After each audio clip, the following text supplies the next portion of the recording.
Hey everyone, welcome to another daily digital reflection video. Today we're going to be talking about Chapter 3, We Crave Immediate Approval. And this is where we'll be diving into the complex world of social media, approval seeking, and the impact it has on our lives and on our faith.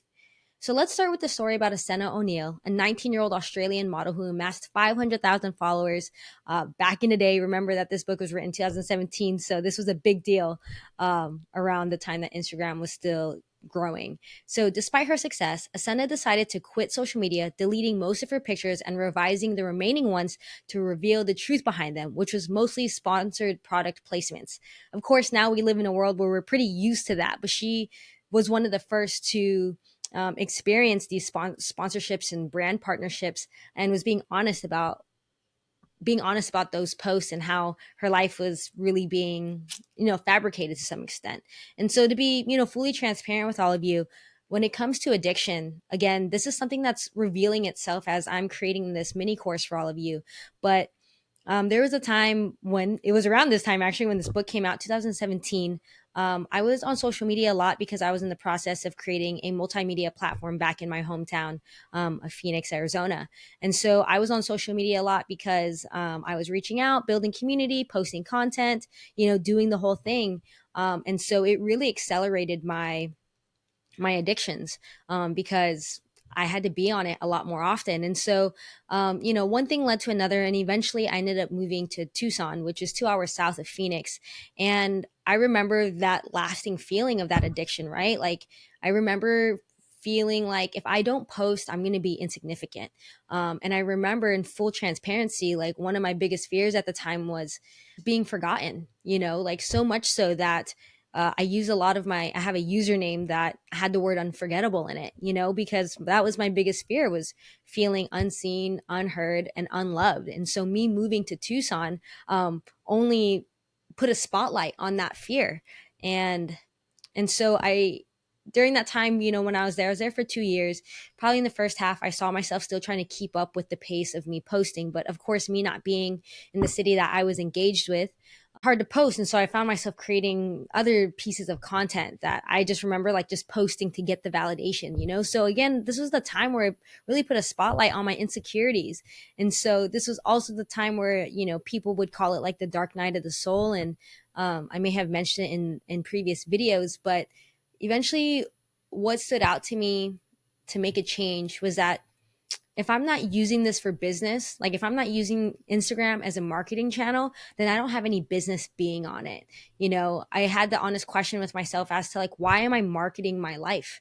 That's basically what we're doing. If I'm seeing it as a business channel, as a way to get the word out on whatever I'm doing. But like when you really think about it, back then and even some now, it's like we're marketing our lives, and it's kind of odd and awkward when you really think about it, And then when you think about when we actually post those things, most likely an edited, picture, most likely a highlight reel, we have to ask ourselves, like, what feelings are we festering in the people that follow us, right? And the people that consume our content, And and so for me during that time, I just slowly started coming off social media and really started breaking this addiction, and just that was really the perspective shift for me, that if I wasn't using it for business, that I don't have any business being on it.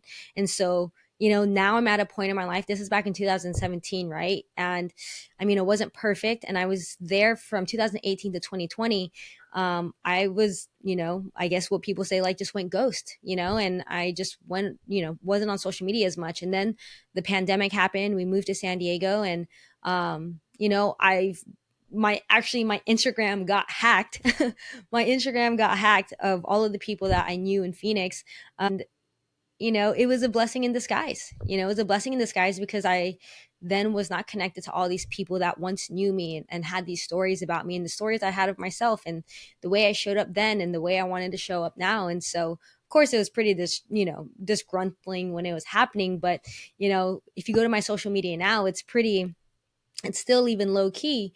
I've moved to San Diego because I've brought in the work that I did in Tucson to not be attached to what other humans were saying about me. I'm not perfect. I still, full transparency, like, the addiction is not fully kicked. It's like someone who's addicted to cigarettes. Like, you see the cigarette, the phone, and it still pings on me, wanting that connection. But you'll start seeing, now that we're here doing this daily digital reflection course, and now me coming back online and me feeling like I have something to offer, wanting to share and wanting to help people, you're going to see that I'm going to be using social media as, and particularly Instagram, as a marketing channel, and so I stayed true to that thought process. Like, if I don't have a business, I don't have any business of being on it. And now that I'm creating my own business, I have business being on it now.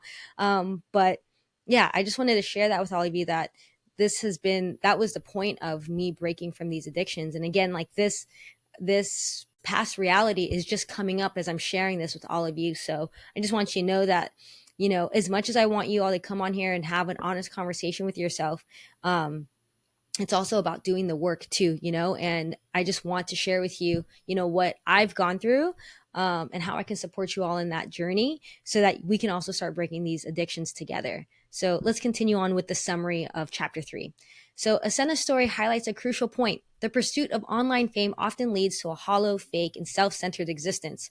She admitted that her self-worth relied on social approval, and her fame grew, her life felt more shallow and contrived. This brings us to the important distinction: heroes versus celebrities. Heroes are individuals of character, known for acts of valor, and celebrated long after their deaths. And celebrities, if you really think about the word, what celebrities means, it means celebrating their personalities. On the other hand, are newsworthy simply for their visible charm and spectacle of glamour.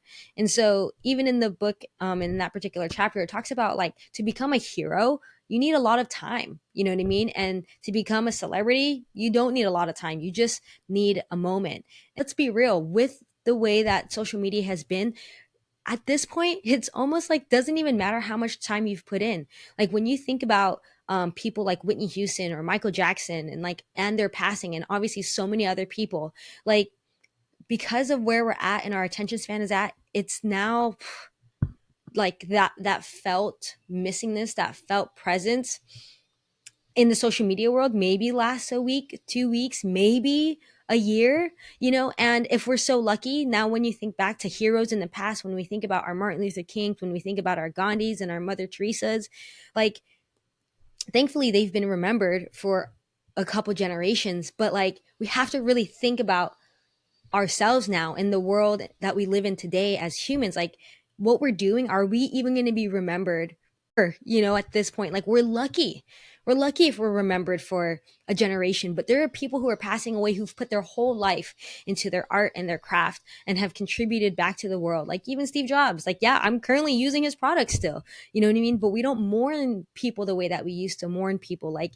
the best of the best are passing away, the best and the best, because of the world that what was before the one that we're living in now. And like, we're easily forgetting them, unless they've made in-person impact in our lives, and so, and the movies we watch and the music we listen to. But man, like, I want you to put into perspective, like, why are we really posting on these things? Like, do we really see ourselves? I mean, for those of you who want to strive for that, but like, if we're not even the next Michael Jackson or the next Whitney Houston, like, why are we spending so much time on this device and not really caring about, right, bringing ourselves back to the present, to the people that actually know us and love us and care about us, right, where we actually feel seen and heard by them.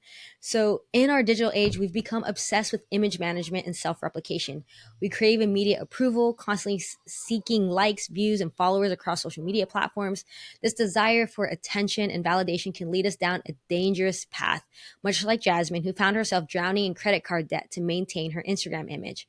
And to be fully transparent with all of you, I will say this is, you know, we use Asena. It was the social media validation. And me being a words of affirmations person, like, I got caught in that first trap, and now the second trap I'm getting out of full transparency is like, is the purchasing of things online, particularly when it comes to courses. To be fully transparent, like, I've idolized knowledge, and knowledge acquisition, particularly, as an educator. Like, I love learning, and then but learning in the social media world is dangerous. It's dangerous because we're always accumulating knowledge, and we're not actually integrating it and applying it. And that's what I'm currently coming out of. Me showing up and doing this is me being like, hey, I've learned a lot, and now I have something to share.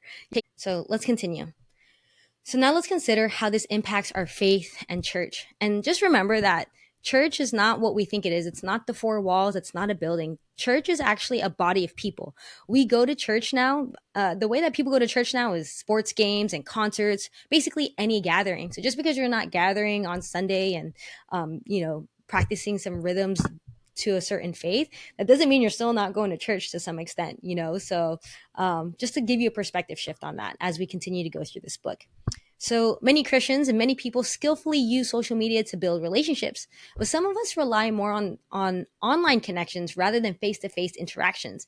And this can make any gathering feel awkward and uncomfortable. How many people now have like social anxiety, right? Like if we're not around people that we know, like we're around strangers, like we feel a lot of that social anxiety, and it's because we're not exposing ourselves to that awkwardness and that uncomfortableness. And so, I can say this from firsthand in my experiences because the last job I had, the last position I was in, I was working for a church before doing all of this for all of you. Remember a distinct moment where I was dating someone new and it was my first long distance relationship. And I remember going to the restroom and there was this quiet corner where I remember being like, I shouldn't be here tucked away in a corner talking to someone who isn't even in the same state looking for connection. I was like, there's people right here down the hall that I can connect with. And so that made me realize like, yeah, the awkwardness and the uncomfortableness, like I didn't want to do either. It is uncomfortable being around other strangers, but I realized like that's like literally the whole point of church, to some extent, is to be in relationship with people, even if it's awkward and even if it's uncomfortable. And so I told him, I was like, hey, I gotta go. I gotta get back to church. So I gotta get back to people, right? Right here, right here, right here in front of me in real time, in person. So it's crucial to recognize that the awkwardness we feel in real life interactions is actually valuable for our souls. Church is a place for real encounters with others and true self disclosure amongst our fellow people, and, in a healthy local church and a healthy local gathering, we can pursue our depths, whether it's spiritual, emotional, mental, whatever the case may be, that requires that agitation, that frustration, that discomfort of being with people who also living in this world, right? And if you're in the church space, like it's important for us to feel those agitations and frustrations with people who don't conform to our way of the world and how we think of the world. And for Christians, we call them like our own kingdom, but like we're all there for God's kingdom. You know what I mean? So it's like when you go to a sports game, you know what I mean? Like everyone's going there in their jerseys and stuff, and you're wanting to be around people that are all on the same team, but like you know you're doing it for your own likingness, your own kingdom. But when you go into the sports game, you know what I mean, like you realize you're all on the same team to some extent, right? Whichever team you're on. And it's like that's the difference, right? How are we around people that don't only conform to us and don't keep us in echo chambers, but are around people who actually are allowing us to grow in depth with who we really are. So particularly with Christians, as Christians, we must discern between the glory of others and the glory of God. And Jesus warns us not to seek human praise through our obedience or flaunt our good works online for others to see, because when we do this, we trade eternal rewards from God for temporary, fleeting approval from others. So this is like what we see online. We see a lot of people who are doing a lot of good online, which they're so fun to watch. Like there's one guy, who I don't know how he does. I think he's like fundraising online, and whatever money he uses, he goes out and he buys a lot of meals and clothes and foods, and he goes out and serves his unhoused population in his community. So as much as that looks good, and is inspiring, just know that that person is actually already have traded their reward for the approval of people online. So like, they say in the Bible, it's like store your treasures in heaven, you know what I mean? As opposed to social media likes. That's not what it says. But instead of looking for other people's approval, like instead look for approval of this infinite source, this infinite intelligence that's always watching us, right? And kind of yeah, sees everything, to be honest. And so again, like it's hard, but when we post those things online to say we're doing something good, we've already traded the reward for other people's approval. And instead of just storing our rewards, in a higher place. And so, just remember that the approval and affirmation we seek online is ultimately unsatisfying because it misunderstands how approval works in God's economy. We're trading things in human economy here, for their approval and validation. But in God's economy, it's our authenticity is not determined by other people, but by the approval of God. So, in conclusion, you know, our goal here is to strive to break free from the addiction of immediate approval and affirmation. And man, it's a hard one. It's a hard one. But instead, let's focus on cultivating a heart that seeks God's approval above all else. This may mean stepping away from our phones and embracing the awkwardness of real life interactions and waiting patiently for the eternal rewards that come from living a life pleasing to God. And so let's be honest, y'all. Now more than ever, we are intentionally isolating ourselves and putting ourselves into echo chambers because we don't have the energy to be with people and because we're so busy protecting our peace. But for me, what I've realized that the real peace actually comes from the chaos of being in community with others and still being able to find peace and stillness within it. To quote a rapper, I'm not going to say who, but he says, in a room full of people that are really desirable, and to not want them, is quite the win, in that way. And that's kind of how it is, like the way that I want to win in this life is knowing that I still have peace no matter what situation I'm put in, and to not just be around people that are like myself, and knowing that the growth comes from being with people that are not like me, right? And so, just something to think about. Like, we are literally meant for relationship, we're meant for friendship, we're meant for community, and it's people that are not like us. You know what I mean? There's a lot, like, we need to be around people that are not like us. You know what I mean? Like, it may not feel um comfortable, we may be agitated, our edges are going to be rubbed up against, but to still be able to find peace within all of that, that for me is the goal. So let's get into our reflection questions. Number one: how has your use of social media affected your self-worth? Yeah, that's a big one. How has your use of social media affected your self-worth?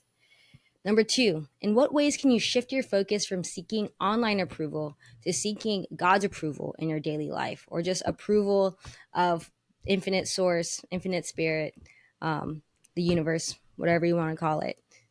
And number three: how can you embrace the discomfort of real life interactions at any of the gatherings that you're at or in your community to grow?